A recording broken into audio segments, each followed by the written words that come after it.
بتنزل الكورة لتحت خالص عند محمد رمضان.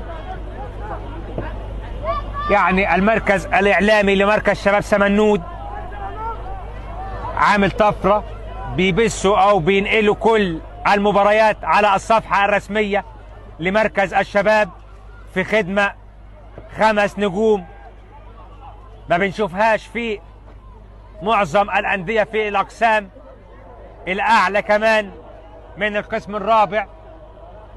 أسامة توكل عمل الفنت وفات عند بوكشة، شمينا كده ريحة الخطورة. بوكشة وعرضية، يا ولد يا ولد يا ولد، عرضية نموذجية وبلال همام والهدف الأول. يا ولد يا ولد يا ولد، زي ما هنشوف في الإعادة عمل العرضية النموذجية وبتعلن عن الهدف الأول بأقدام بلال همام.